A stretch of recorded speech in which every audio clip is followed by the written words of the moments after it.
YEONGGWANG Nakwol Offshore Wind Farm Project.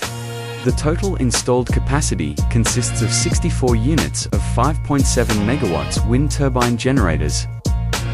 Total installed capacity, 364.8 megawatts. In 2025, 2 WTG installation vessels will be in operation. The Hyundai Frontier, 16,000-ton class, self-propelled jack-up vessel.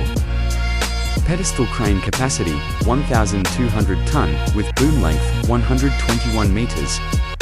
Mission, responsible for the lifting and installation of WTG's components, including towers, nacelle, generator, and blades.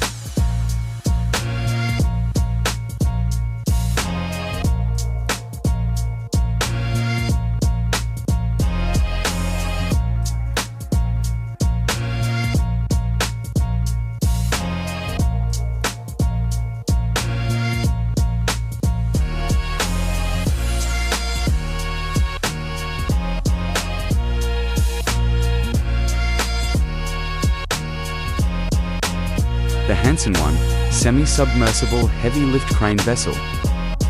Pedestal crane, capacity 1,600 ton, with boom length 133 meters. Mission, responsible for the lifting and installation of keys components, including monopiles, towers, nacelle, generator, and blades.